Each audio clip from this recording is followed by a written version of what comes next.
बघा, खरं बघायला गेलं तर पाकिस्तानी सैन्य आणि आतंकवाद्यांची जी संघटना आहे त्याच्यामध्ये फरक शोधणं हे एवढंच आहे की जसं साप आणि त्याच्या विषामधील अंतर शोधणं.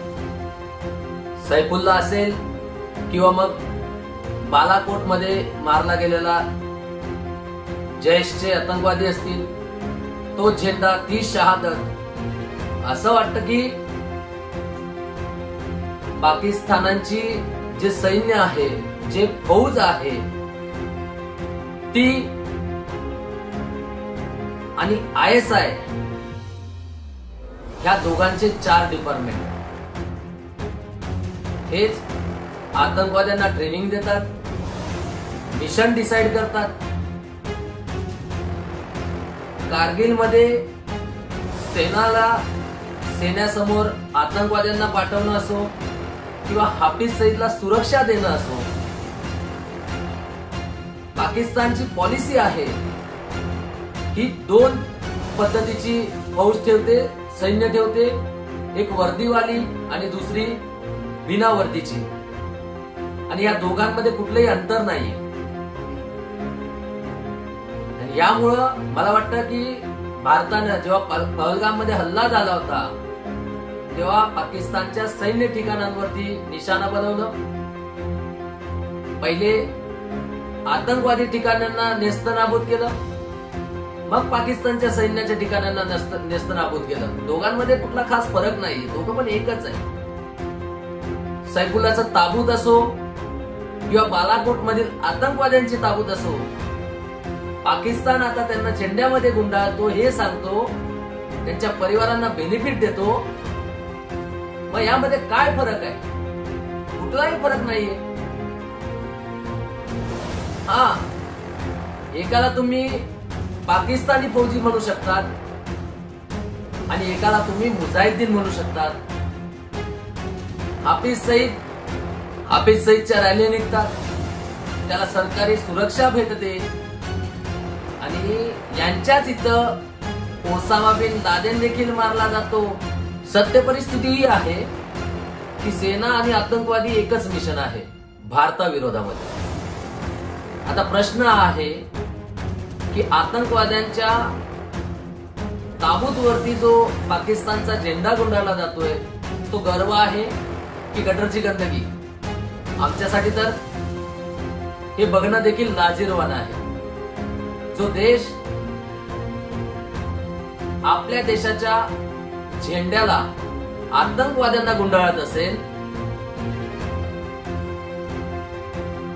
परंतु जेव्हा पाकिस्तान गुंडाळत आहे, हे सांगत आहे देशाला की आम्ही आतंकवाद्यांना पाळतो, त्यांचे जे अधिकारी त्या ठिकाणी दिसत आहेत ते सांगतायत ते आतंकवाद्यांना युटिलाइज करतायत. कारण आम्ही असं कधी जगामध्ये बघितलंय, ज्यावेळी कुठल्या देशाचा झेंडा गुंडाळला जात असेल तर आम्ही बघितलंय देशामध्ये की कुठल्या तरी सैनिकाला, कुठल्या तरी महान व्यक्तीला हा देशाचा झेंडा गुंडाळला जातो, सन्मान केला जातो. आणि ज्या पद्धतीने कुठल्या देशाचा झेंडा आतंकवाद्यांना जर का गुंडाळला जात असेल,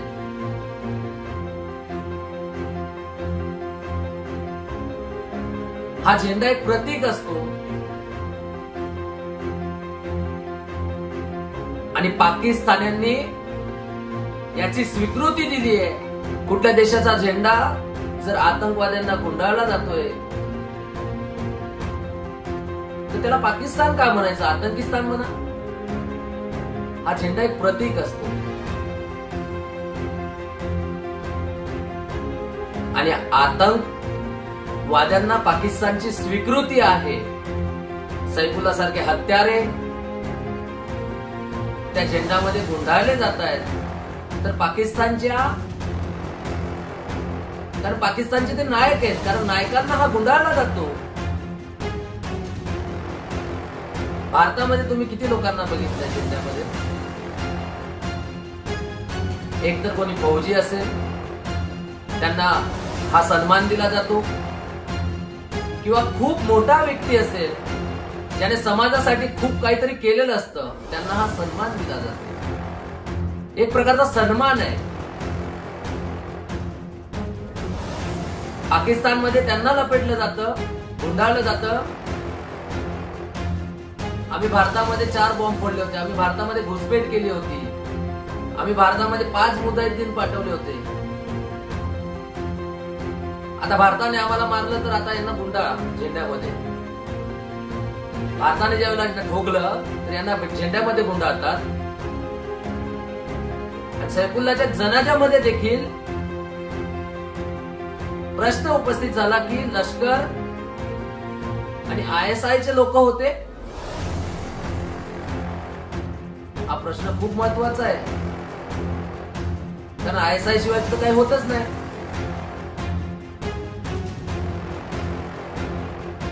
यामध्ये लोक देखील म्हणतात की अरे काय पूर्ण पाकिस्तान आतंकवादी आहे? नाही, पूर्ण पाकिस्तान तर आतंकवादी नाहीये, परंतु पाकिस्तानचं सैन्य, सरकार आणि त्यांची नीतिमत्ता ही आतंकवाद्यांची जी काही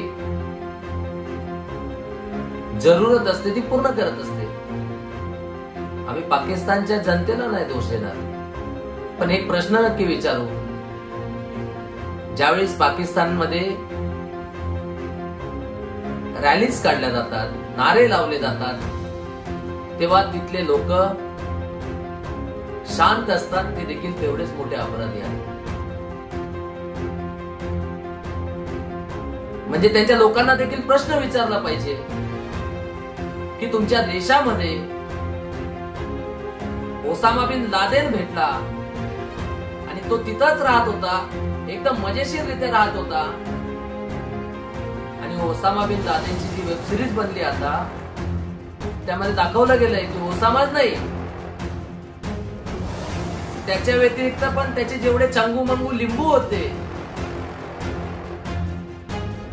ते सगळेच्या सगळे तिथं होते. आणि अमेरिकेनं एकेकाला जाऊन तिथं ठोकलं. आणि हे सगळं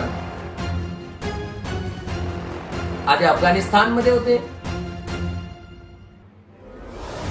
जेव्हा तिथं अमेरिकाने ठोकलं तर लपतछपत पाकिस्तान मध्ये आले आणि विदाउट पाकिस्तानच्या सैन्याच्या सपोर्ट शिवाय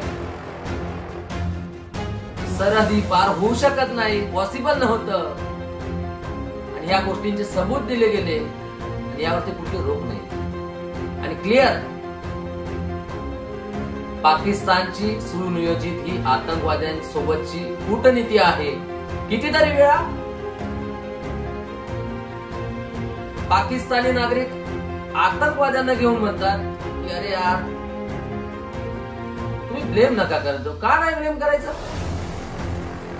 का नाही ब्लेम करायचं? अरे तुमच्या इथं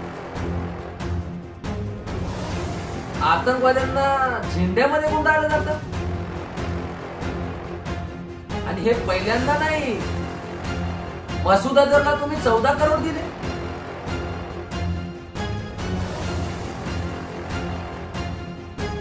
आतंकवाद्यांना तुम्ही शहीद सांगतात. भारत मध्ये जे हल्ले करतात त्याच्या रॅलीमध्ये हजारो लोक सामील होतात, गाजी गाजी म्हणून नारे लावतात. अरे आपल्या देशाच्या झेंड्याची नाही सही, कुठल्या तरी देशाच्या झेंड्याची इज्जत असते. आतंकवाद्यांचं प्रतीक बनवलं तुम्ही आणि जनता चूप आहे. आणि मग सांगतात भारत करतोय. खरं तर पाकिस्तानकडून कुठली उमेद नाही, कुठली अपेक्षा नाहीये. हा जगाला प्रश्न आहे. जेव्हा पाकिस्तानचा आतंकवादी चेहरा पुन्हा पुन्हा हा उघडा पडतोय, मग संपूर्ण जग शांत काय प्रूफ पाहिजे जगाला? ओसामा बिन लादेन याची पाकिस्तानमध्ये हत्या होते. सैफुल्लाच्या जनाजावरती झेंडा पाकिस्तानचा. मसूदला करोडोची फंडिंग केली जाते त्याच्या परिवाराला, त्याच्यासाठी मस्जिद बनवणं, आणि जेव्हा त्याचा परिवार आणि त्याचे आतंकवादी एक्सपोज होतात तेव्हा 14 करोड रुपये देणार. हाफिज सईदला पालन पोषण करणं पाकिस्तानची इच्छा काय, आणि हे जग कधीपर्यंत स्ट्रॅटेजिक अलायन्सचं नाव देणार आहे? काही करायला गेलं तर चीन मसूद अझहरला वाचवतो. युएनएससी मध्ये निंदा प्रस्ताव येतो. परंतु सत्य परिस्थिती ही आहे की पाकिस्तान मध्ये न्यूक्लिअर सशस्त्र आतंकवादी संघटन आहे जे जिहादी बनवतं. त्यांचे विदेश मंत्री यांचं उत्तर तुम्हाला आठवण असेल की पहिल्या लाईनीतले जर का सैन्य संपलं तर जे मुलं आहेत त्यांना आतंकवादी बनवू, जिहाद करवू, मदरशांमधून त्यांना उचलून आणू. ही पूर्णपणे एक सर्कल आहे. एक फौजीवाली सर्कल आहे आणि दुसरं मदरशांमधून मुलांना त्यांचा ब्रेन वॉश करा, त्याला आतंकवादी बनवा, आणि मग तो भारतासोबत लढेल आणि भारत त्याला ठोकेल, तर तो मरून जाईल. तेव्हा त्याला पाकिस्तानच्या झेंड्यामध्ये गुंडाळलं जाईल. मोठेवाले आतंकवादी आहेत. त्यानंतर त्याच्या घरच्यांना बेनिफिट्स दिले जातील, पैसे दिले जातील, काहींना भारत पाठवलं जाईल, कसाबला जसं पाठवलं होतं तसं, आणि जग हे बघून ऍक्सेप्ट करते. परंतु पाकिस्तानने हे ओपनली दाखवून दिलंय की आतंकवाद्यांना झेंड्यामध्ये गुंडाळलं जात आहे. तर मग प्रूफ काय पाहिजे? जगाला प्रूफ काय पाहिजे? याशिवाय अजून काय हवंय? कारण जे प्रूफ्स आहेत त्याची कुठलीही कमी नाहीये.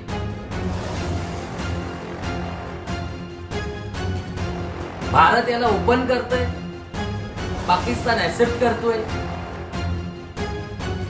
त्यांच्या इथं काय फरक पडतो? रक्षा मंत्र्यांनी सांगितलं CNN वरती, काही म्हणतो, काही फरक पडत नाही. काय फरक पडतोय? परंतु पाकिस्तानचा आतंकवाद हा संपुष्टात येईल ही काळ्या दगडावरची देव. जय हिंद, जय भारत, वंदे मातरम.